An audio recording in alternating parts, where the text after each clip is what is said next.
President's actions now taking sweeping action to put a stamp on the federal government, including putting all employees working on DEI diversity programs and initiatives on paid administrative leave. Let's bring in our chief Washington correspondent, John Carl. Good morning, John.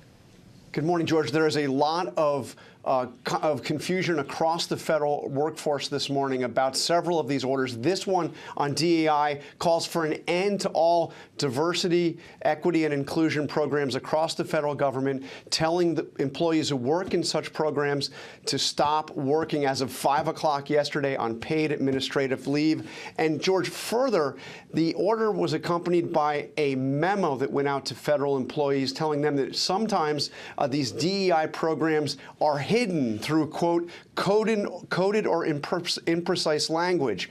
And it directed federal employees to report anybody secretly working on such programs, and that if they do not report such people, they would have adverse consequences.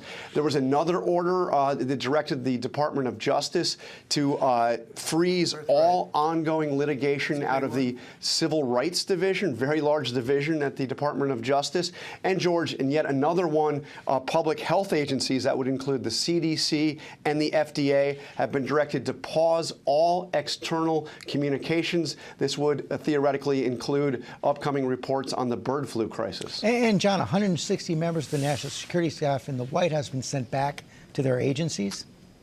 Yeah, this is the new National Security Advisor, Mike Waltz, telling these 160 career employees, many of them who are out of the Department of Defense or the Department of State, not to show up to work. There's going to be a review of all of them, Mike Waltz says, to ensure that they all personnel working in the White House National Security Council support Trump's America First agenda. Really part of this effort to make sure that the White House is staffed thoroughly with loyalists to Donald Trump. And John, Trump's attempt to do away with the constitutional guarantee of birthright citizenship, it's going to face its first legal test.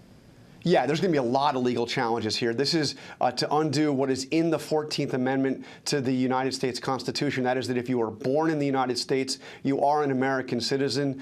Donald Trump's executive order on this tries to revoke that right. The first test of that will be in Seattle today. It's an effort to put a temporary restraining order on that while the inevitable legal challenges work their way through the courts. John Carl, thanks.